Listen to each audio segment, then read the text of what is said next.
It's time for more coaching and coffee talk. Today, my guest is Rob Bernet. 10 years ago, Rob was diagnosed with a spinal infection. He spent a week in the hospital, 3 months on IV antibiotics, and 6 months on heavy-duty pain medication. He couldn't walk for 6 months, and in that period couldn't even hold his torso upright. After a lengthy rehabilitation process, he ended up with an incredible 8th place at the 2019 CrossFit Games in the 55 to 59 age category. He is currently training for what will be his second trip to the CrossFit Games in Madison, Wisconsin in July, after finishing the Open and Qualifier season in an amazing 4th place worldwide. Rob, thanks for being here. Hey, thanks for having me, Scott. And congratulations. Wow. Oh, thank you. Second time at the CrossFit Games. I haven't stopped smiling since I got home. It was an incredible experience. Yeah. What does it feel like? Because as you know, for the kind of run-of-the-mill CrossFit Masters athlete, not myself, we always think, oh, I could do it. I'm good. There's no way I'm ever going to do it. Well, no, when I get to the next age group, I'm going to do it. That's when I'm making. Yeah. Well, maybe you could. You don't know until you try. It feels really good. It's a huge sense of accomplishment. I worked at it for a long time, and I've worked very hard. So it's gratifying to have that happen. But there's also a big sense of responsibility, to make sure that I actually deserve to be there, and all those other guys who didn't quite make it, I want to do my best for them also, and for my home gym and for my family and friends, and but it's a lot of fun. Yeah, but I wanted you to walk us through your whole story with the spinal infection, because it is such an incredible story of inspiring story of overcoming this infection that you had, and to be able to walk and be functional again, let alone become a CrossFit Games athlete. So, so how did it first come on, and what? Yeah. Well, I just story. a normal day. I woke up, tried to get out of bed, and my back just hurt so bad. It was like I don't know, I'd never had that much pain, and I kind of felt like, well, I just kind of tweaked my back, and it'll get better if I leave it alone for a while and take it easy. So I got up and went about my day, and still hurt all day, and then kind of kept going for days and days. And I finally thought, man, I maybe I should go to the chiropractor. I'm out of adjustment or something. Yeah. So I went to the chiropractor. He said my spine and my back muscles are all spasming. Yeah. And he couldn't adjust me. He said I needed to settle those muscles down. So he gave me some acupuncture. Okay. Sent me home, said, come give me a call in a few days and we'll see how it's going. So I called him in a few days, and I said, man, it still hurts bad. So I went back in. He said, well, I'm going to try to adjust you. And he did. And boy, when he did, it just hurt so bad. I was like, I almost backed out. And, thinking about it now, I had an unstable spine that was being adjusted, which can't believe I made it through that. So, but he did adjust me, sent me home. It was just horrible pain. And I finally decided I needed to go to the hospital, call the doctor. Yeah. So I went to the doctor. They did blood tests. They said, I don't know, we'll just see what happens with the blood tests. That's, the way they could tell. Then I got a call back in a few hours, and they said, get to the hospital as soon as you can. Which is a call you never want to get from your doctor. No. So I got to the hospital. It was the first time I've ever been to the hospital. Wow. Okay. So it was pretty scary, and I don't like medicine or going to the doctor. I'm kind of independent. I think I can fix it myself, kind of thing. So, in retrospect, I should have gone to the doctor a long time ago instead of waiting weeks to figure out what was wrong. But it took them a while to actually figure out what was going on. But I spent about 6 days in the hospital. I had a spinal infection, which was a staph infection that got into my blood somehow through a cut and moved around and landed on my back. And before they got it under control, it actually ate through the disc between T11 and 12, which is about middle of your back. Oh man. and started to eat through the bone, the vertebrae on either side. So those vertebrae kind of collapsed on each other and grew back together. I never had to go have surgery or anything fused. It just happened naturally. But now I'm about 3/4 of an inch shorter. The old caveman fuse. Yeah, I'm fusing it right now, man. I could do this myself. They sent me home. I had a port in my arm, and every day I would inject medicine into my arm, antibiotics into my arm. And it took quite a while to get the infection taken care of. And I remember one time having that port, it comes in your arm and then goes right up almost next to your chest. Yeah. And the first day I had it, I slept on my side. And so, when you sleep on your side, you kind of collapse. So that port actually went into my heart and wasn't letting me. I was like, oh, what happened? That was a bad experience. So we had to have that port shortened a little bit. Oh man. But yeah, I was on antibiotics for about 6 months. I was on pain medicine for a long time. And, I don't like to take medicine, but boy, I sure needed it to get through this. Just my spine was basically unstable. And, any little movement in that spine and all those nerves going through it, it would just light me up pretty bad. I couldn't hold my torso upright because my spine there was nothing there. So I think that, being fit and working out so much strengthened all those muscles and enabled it to keep my spine stable so that I didn't, become paralyzed or something, which I, very easily could have. I'm really thankful for that. Yeah. And so were you just in bed for those 6 months pretty much? Well, I couldn't move hardly. I couldn't stand up. I couldn't, if I sat in bed and sat up, I would have to hold on to the sides of the chair because the weight of my torso on my spine was just unbearable. Oh man. So yeah, to go to the bathroom, I would crawl into the bathroom and try to get up on the toilet, and it was a nightmare. It'd take me 20 minutes to go to the bathroom. And I would lay in bed, and it was so hard to turn that I would just kind of lay in the same position for hours on end. And it was a really dark time for me. I mean, I'm a very independent person, and I like to work and, provide for my family, and I couldn't do that. And my wife picked up a lot of slack. I really am thankful for her. And my world kind of really shrunk, and it was just my senses became less acute. Everything seemed dark. All the sounds seemed muted. I lost sense of taste. And it's kind of seems overly dramatic now, but I felt like I was getting really close to losing the will to live. It was, because I couldn't. That doesn't sound over dramatic to me. Yeah.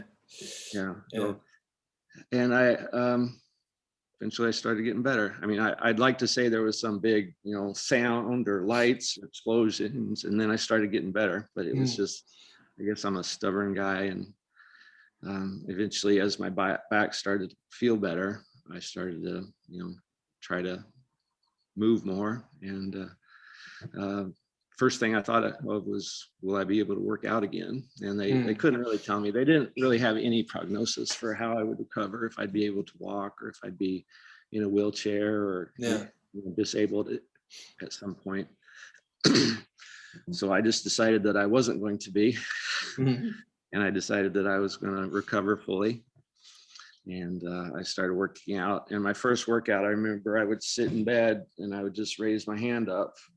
And that was a press for me. That was about all I could handle. Wow. And I did that for a while. And then I added a soup can, a little Campbell soup can, and I would lift that, and that would be my workout. And sometimes I would do too much, and I would be not able to work out for 3 or 4 days. So I would just think about the next time I would be able to work out again. And what was it? Was it pain, or was it just exhaustion when you done too much? It was just pain. Pain. Oh man. Yeah. So, And I suppose the doctors didn't even know what kind of rehabilitation program to give you, right? Were you just well, pretty much on your own about what to do and how to progress it? yeah, I went to a physical therapist once and we talked and he showed me what to do. And I said, yeah, I'm doing that already. Yeah. And he got to know my background and he said, you know as much as I do about this stuff. So Yeah.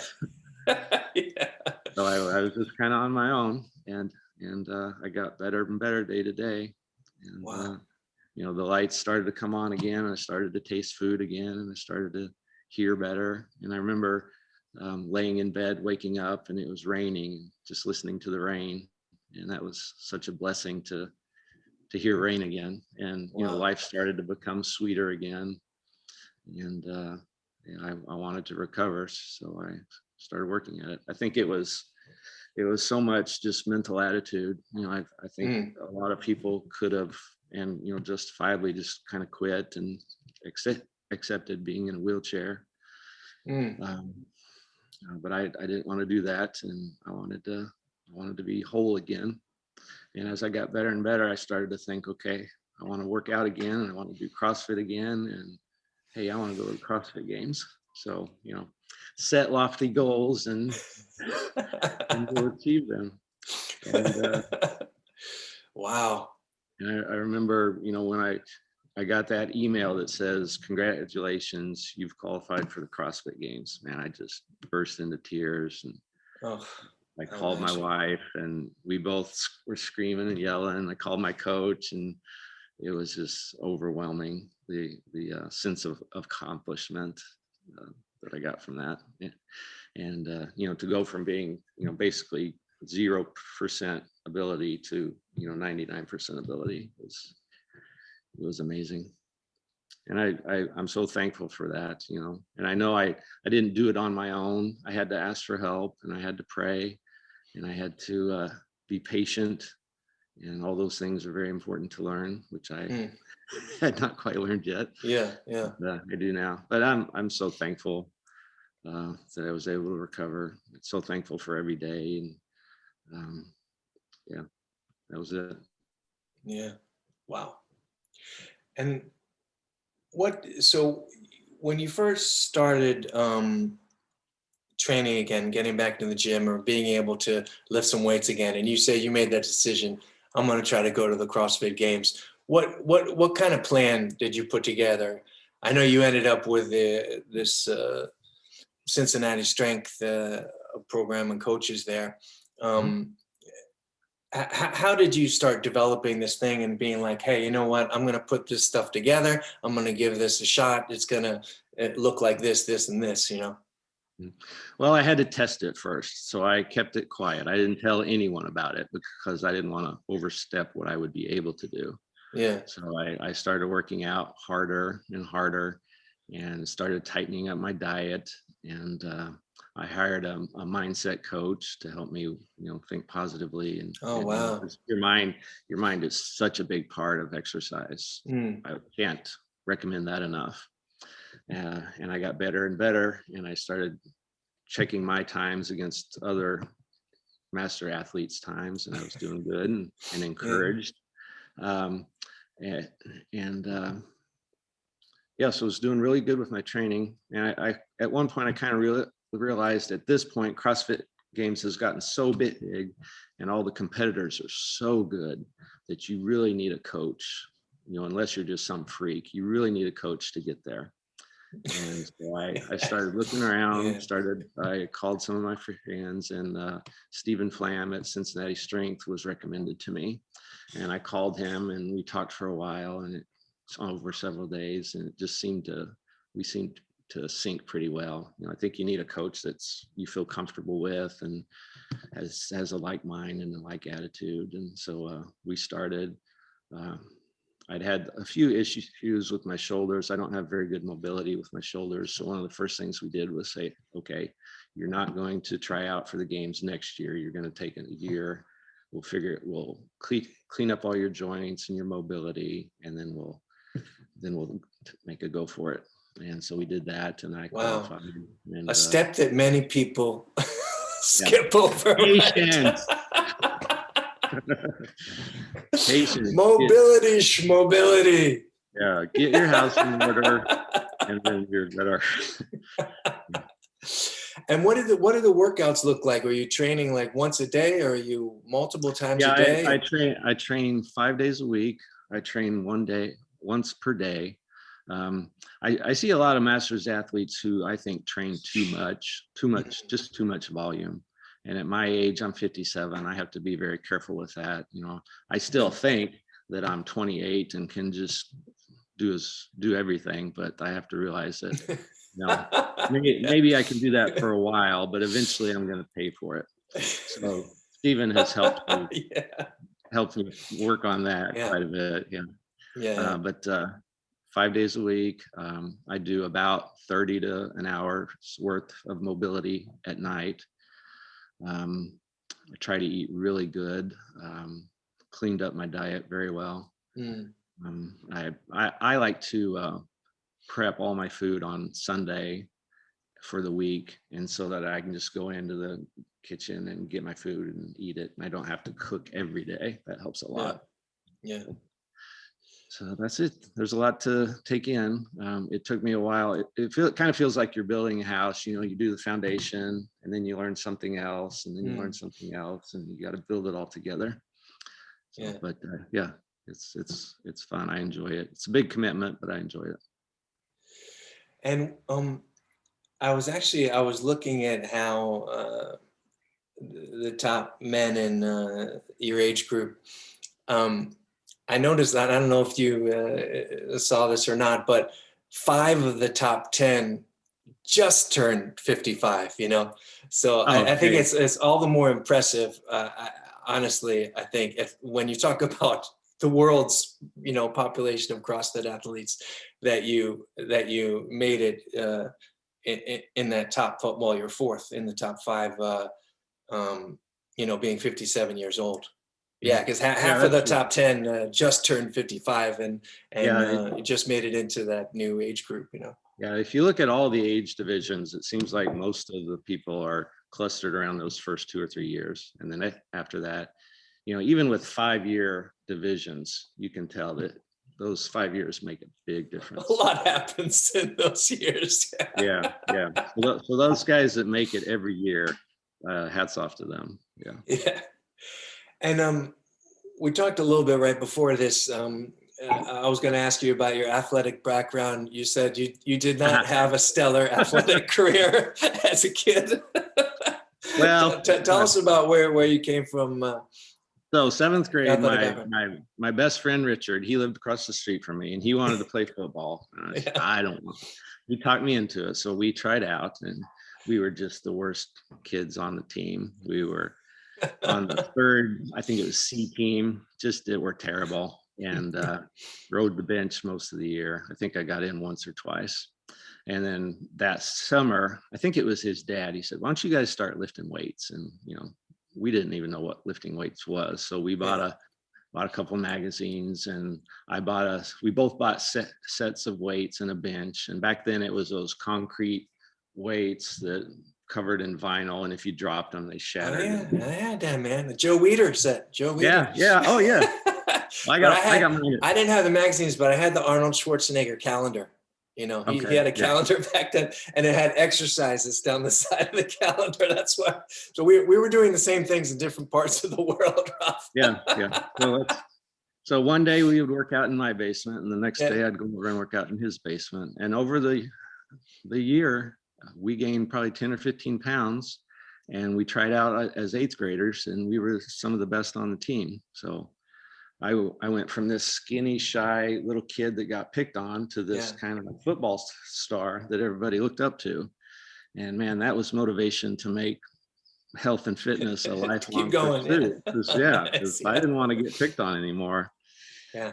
And then it just went from there. I got into bodybuilding in the 80s, and I did that for a long time. And I, of course, played football and wrestling in high school. I didn't like basketball because it wasn't contact enough for me. Did you ever compete with bodybuilding, or was it just? I did. I was 2nd place teenage Mr. Springfield. I was gonna say, because I was gonna get you to do the double bicep pose. No. You got I will say you have the most impressive arms in Masters CrossFit. Well, thank you. I wish I get a few points for aesthetic, but they don't judge that way, unfortunately. But it's funny, you can see with some of the master athletes, right? You can see where it's okay. He's done some bodybuilding. This guy probably was a football player. You can kind of see where people are coming from, right? Yeah. Well, I can tell in the gym when new people come in if they have if they played sports when they were young, because they just have a better body awareness, and I think that's really important. I wish we could be better about getting kids to be active, because I think when you're young, and I know with me, because I was shy and awkward and clumsy and skinny, and I started working out, and I think there's this muscle brain thing that happens that you are better aware of your body, and you develop more coordination that way. And I know that worked with me, and I can see that when people come into the gym and for the first time, you can tell if they have a background in fitness or not. So yeah, I think that's really important. Yeah. So my grandsons are gonna be fit. Well, I see your son is very fit. He's the spitting image of old dad there. Yeah, Luke, we have a great time. He helps me work out quite a bit. I introduced him to CrossFit a long time ago, and for a long time I could beat him easily in workouts, but I can't do that anymore. And how old is he now? He's 26. 26. Okay. Yeah, he's gonna make a run for it next year. Oh, is he? Oh, cool. Yeah, I'm excited for that. Yeah, he's really good at it. He's picked it up so quickly. I taught him how to do muscle ups, and the very first time he tried a bar muscle up, he got 2 in a row. It's like, how does that happen? Hate guys like that. He's my son, but he's easier for him than me. I have my son is 9 years old. I have 2 daughters. I got started a bit late in the making people department, but he's 9 years old and he's really into the virtual reality, So he's playing his virtual reality, and I said, okay, he wanted to get this virtual reality, and I made a deal with him. I said, you have to do something physical, and he didn't want to do team sports or anything. I said, okay, well, I'm going to train you 3 times a week. If you want to spend the time doing virtual reality, you got to keep your body strong. So now I'm training him 3 times a week, and it's actually so fun, but I always look at guys like you training with their son and think, oh, I'd love to really, be training with my son like that one day. It must be such a good feeling. Yeah, it's very cool. Yeah, we're going to do Murph here in a couple of weeks. So that's right. It's Murph time. Yeah. Murph season. Yes. Can't miss that. Yeah. And were you right in on the ground floor with CrossFit, or when did you start doing CrossFit? I started in the early 2000s. So yeah, when I started. Oh yeah, you're right in the beginning. Yeah. Yeah, there were no websites and no gyms. There was just the one gym in Santa Cruz. And, oh wow, okay. No CrossFit Games or anything. Which it was kind of cool because it was real counterculture and nobody knew about it. So I would go into the gym and do this crazy stuff, and people was like, "What are you doing?" So it was kind of neat to be unknown like that. So was it back in the days when they just put the workup up on the website and then people commented underneath with their times or whatever? Yeah. It's so cool. Yeah. It's amazing how much it's grown since then. Yeah. And are you doing all your training at home, or are you in a CrossFit gym? I have a gym at home, which was nice during the COVID shutdown. Yeah. But I do most of my training at a gym. Yeah. And I've got one other guy who's a master at that gym, and we work out together quite a bit. But not many masters there, and I've got individual programming, so most of my workouts are by myself. Okay. And you mentioned before we started that when it comes down to the open season time, or is it for the open or the qualifiers that you and other Cincinnati strength guys, you all gather? Yeah, the qualifier. Yeah, Stephen has quite a few masters athletes at this point, and quite a few who have been to the games. So for the qualifier, I drive up to Cincinnati and do the workouts up there. It's just an 8-hour drive, and Yeah. we all do the workouts together and compare notes and, encourage each other. It's a real neat sense of camaraderie. And, even though we're competitors, we're always cheering for each other. Yeah. That's cool. You don't see that in other sports very often. No, it's true, and it's very inspiring to see see a shot of you guys once a year, where you're All together. Yeah. yeah, when you're all together, because you are amazing specimens. Well, thank you. All you guys, it's quite inspiring. No, thanks. Yeah. What you mentioned the mobility thing, but I'm wondering what was it all the kind of shoulder mobility stuff that was your biggest weakness in CrossFit when you're first addressing what do I need to work on? Was it Yeah, mobility probably things so. like in the snatch and things like that? Yeah, because I'd never done overhead squats or snatching before, so I was not prepared for that at all. It took me a long time to get enough mobility to be able to snatch, and I'm still not great at it. That's not one of my favorite movements, but yeah, it's a constant battle to get more flexible that way, especially as old as I am. I think I tore my rotator cuffs in high school football, and back then they didn't do surgery for that. They just told you to walk it off. Yeah, it's like, same like fusing your spine, Yeah. I'm fixing my rotator cuff. Just hold on a second. Right after I fused my spine together. But I think mobility is really important, especially as you get older, as is sleep. I used to love to stay up late, and, kind of after everyone went to bed, I'd have the house to myself and stay up late and, do whatever, and then sleep in. And I never got enough sleep. Yeah, it makes such a big difference. Yeah, that's been a struggle for me to say, okay, you are going to be in bed at 11 o'clock, no matter what. Do you wear any kind of wearable device to track your sleep or anything? Or you just I did. try to get? I did for a while. Yeah. But I don't like having watches on or anything, so it kind of bugs me. And I don't either. But after the the heart attack, I got a Whoop band. Actually, I don't have it on right now. I can see, but just to check heart rate variability, because there's been a lot of data that says you can see a dip in heart rate variability leading up to another heart attack event. So I thought, I'd like to see a little bit what's going on in there. But then I really got focused on sleep, like you're talking about, and I couldn't believe, because I like to, I thought, well, if I get to bed by midnight, that's a good night, and that's a decent night's sleep. And I couldn't believe the difference in like the recovery score that like a wearable device like the Whoop band gives you.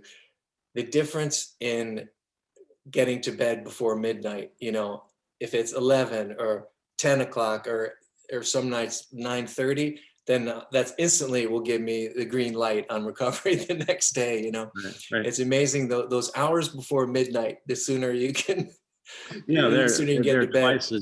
You get twice the benefit if you get to bed before 12. Yeah. It's that really surprised me, because I was never focusing on sleep like that, and I had probably 10 years of I don't even know what. We had 3 small kids, and there was always, everything that goes with that. Where I have 3 kids that are 18 months apart, so it was just, constant, flight or fight response going on. Yeah, I don't know if I could do this if I still had little kids in the house. That would be a big challenge, because it does take a lot of time. Yeah. And how long are you working out for each day when you do, like, how long is the program? I probably work out anywhere from 2 to 3 hours, but it could be shorter than that. I do take my time warming up. I spend a lot of time warming up, so I could cut that down a little bit. And then, of course, talking in the gym. The gym is where most of my friends are now, because that's when I spend most of my time. And so we spend some time talking. And how does the training go? How does the training, does it look the same year round, or is it a certain thing leading up to the Open, and then if you make the qualifiers, you start making adjustments? doing some heavier stuff, or what does it look like? Yeah, so off season we do a lot more heavy stuff, and Mm. then we of course peak for the Open and then peak again for the qualifier, and then I'll have, I think, 2 cycles between now and the games. Yeah, and so now my training is more focused on skill work. I enjoy this type of stuff better, Yeah, the games prep, because there's lots of skill work involved, yeah. and a lot of repeats on the bicycle, sprints on the bike, which can be brutal. I saw that you actually you hadn't done a lot of walking on your hands, but you really have gotten improved on that in the last couple of years. Yeah, I remember I'm when not. you were first started posting about it, you're like, okay, I'm working on it. Yeah, that one has been hard for me, and I don't understand why. I usually pick things up good at this point, but handstand walks have been difficult. I'm better. I'm a lot better. I work at it all the time, but I wouldn't say I'm a master yet. But Yeah. there's always, with CrossFit, there's always something to get better at. I think that's one of the cool things about it, is no matter where you are, you can always get better at something, and there's always something that somebody else is going to be better at that you got to work Yeah. at. Yeah, I really enjoyed that part of it. And I was, just to pick out one workout, because I was so impressed with this in the Masters qualifier with your 4-rep front squat. It was it 270 pounds? 277. Yeah. Oh, 277. Yeah. So 126 kilos. I mean, it's quite amazing, because you, of course, have to do all this kind of cardio work. And you think sometimes that, I mean, I would say the traditional viewpoint is that you can't have it all, right? And if you're working on all this cardio stuff, you'll lose some strength. So I just think it's so impressive that you did a 4-rep squat. I mean, that's more than my 1-rep front squat. So. Yeah, well, that is interesting. There is a balance between how strong you can be and how fit you can be, and I know I have sacrificed some strength to get fitter, but yeah, and the strength things are always kind of interesting for me, because always in the back of my head is my back going to be okay when I do this much weight? Okay, so you're still thinking about it with each. My back will it rarely bothers me. If I take 3 or 4 days off, it'll start to kind of ache a little bit. But other than that, it doesn't bother me at all. But still, if I don't like to do real heavy deadlifts, just because, I don't want to risk it. Yeah.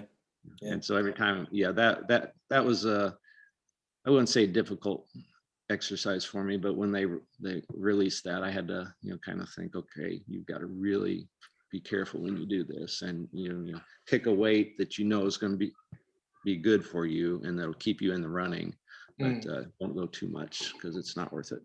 Okay, so you probably had a heavier 4-rep front squat. This was pretty getting high up there. Yeah. I don't want to say I could have done more, because I was struggling at the 4th one. So yeah. And what was it like to like when you're finally at the CrossFit Games and you're seeing some of these CrossFit star athletes for the first time, and you're like, man, I'm actually here, man. So the first day I go to warm up, and Tia Toomey is right there beside me, and Matt Fraser's on the other side working out with me. Oh my God. I could hardly stand it. And you want to be cool, because they're there to do their job, and they got to get their mind right, and you don't want to be going over asking for autographs and interrupting them. But yeah, it was pretty cool. And where did Matt Fraser come up to you? He's a little bit shorter than me. No. You're like, hey, can I take a selfie with you, bro? No. Yeah, but I saw him later, after he was done, and he was very gracious, and he would, if anybody talked to him, he would stop and talk to him and take a picture. So yeah, he's a pretty cool guy. Yeah. Anyone else that was exciting for you to meet? Well, yeah, just everybody, because I had never been to the games myself as a spectator either, and you grow up watching these people do these amazing things, and you think, oh my God, I could never do that. And then you're there and you can do that stuff, but to see them there, it was just amazing. Is there someone that you followed over the years that you kind of, or even in the beginning, kind of modeled yourself after, or thought, I like what this person's doing, and follow them a little more closely? Or? Probably all of them. I mean, it changes. Yeah. If I'm having trouble with overhead squats and there's a guy that's really good at it, I'll watch him a little more. And then when I get into gymnastics, I'll watch somebody else. So they all have something to give us. That's for sure. I've noticed actually lately there seems to be a lot of operations going on some of these guys.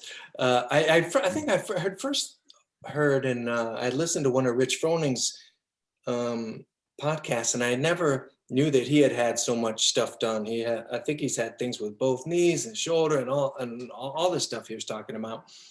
And then I was surprised that Kelly Starrett of Mobility Wad, who I used to follow real close, and now he does this thing called the Ready State, but he had to have a knee replacement, and he's like he's like the healthy movement guy. So I was like, okay, it takes a toll, And then Bergener just had a knee replacement or something. Really? I saw it on his Instagram. He's got the long scar, down the knee. Covering the whole knee, so it looked like it might have been a knee replacement. It can take a toll. And those guys there, it's a little different for them because they're making a living for this. And they've got to really be on their game. And if some other guys, if they get hurt like that, maybe they could just rehab it themselves over 6 months. But when it's your livelihood, you've got to be ready for the next game. So I totally understand why they would want to get surgery. But actually, a long time ago, when I first started CrossFit, I took a trip to San Francisco and I went to Kelly Starrett's gym. He was the first person to teach me how to do butterfly pull-ups. Wow, that's cool. So that's my claim to fame with Kelly. Well, here in Denmark, we have we run into the Scandinavian athletes here and there. Actually, European regionals for a while was just outside Copenhagen when they had the regionals. So we trained next to Annie Thorisdottir, of course, and then Frederick Gilles. He actually was a coach at Butcher's Lab where I trained, and then one year Sam Briggs came in here, who I love. I love to see that she just keeps going like she does. Incredible. And it was actually, speaking of handstand walks, it was the year, I forget what year it was. Do you remember one year where she made an error on the handstand walk, and she was really pissed at regionals. And this was the next day she was in the gym training. You think like, take a little time off, reflect. No, she was there and she was doing like heavy front squats and things like that too. She was not having a light day in the gym. Wow. So I thought that was pretty crazy. It's the people in the community in CrossFit, I think, are so extraordinary. And, anytime I ask for help, everyone's, more than welcome to help me and provide guidance and direction. And I think that's a really neat thing about the sport. I get to travel once in a while, and I always drop in on different gyms, and everyone's always so gracious and happy to see you. And I can't think of another group of people that are more kind and helpful than CrossFit people. So I think the community is such a cool thing that we have. Yeah. And what about when your son makes his run for it? Is it gonna be his dad in his corner there, coaching him through? Oh yeah. Well, I'll be cheering certainly, but I'll leave the coaching to somebody else. Oh yeah, okay. But are you a CrossFit coach though too? I'm not. No. Are you not? Okay. Oh. I would like to at some point, but I think my wife would be very upset if I spent more time in the gym than I do now. Do you have a plan for how long you're gonna keep going at it, Rob, or are you just listening to your body and just? Listen to my body. I would like to be the last guy standing, going there at 75 and Yeah, come on, we need a 75 age group. Well, did they make a new age group this year? Yeah, I think it's, what was it, 70 plus something, or maybe 65 plus. Okay. Yeah. So there. Maybe it was six. Yeah, because I follow. I'm gonna get his name wrong. Is it Dave Heppensteel or Heppen? Yeah. Do you know him? He was I winning do. the over 60 like forever. Yeah, he's awesome. And he was really happy that they made this new age category that he was in, because he actually was winning against people like 70 years younger than him and stuff like that. That's crazy. Yeah, he's amazing. Yeah. But I don't have plans for my future right now. I need to concentrate on the games and preparing for that, and then ask me that after the games, and maybe I'll have an answer for you then. Yeah.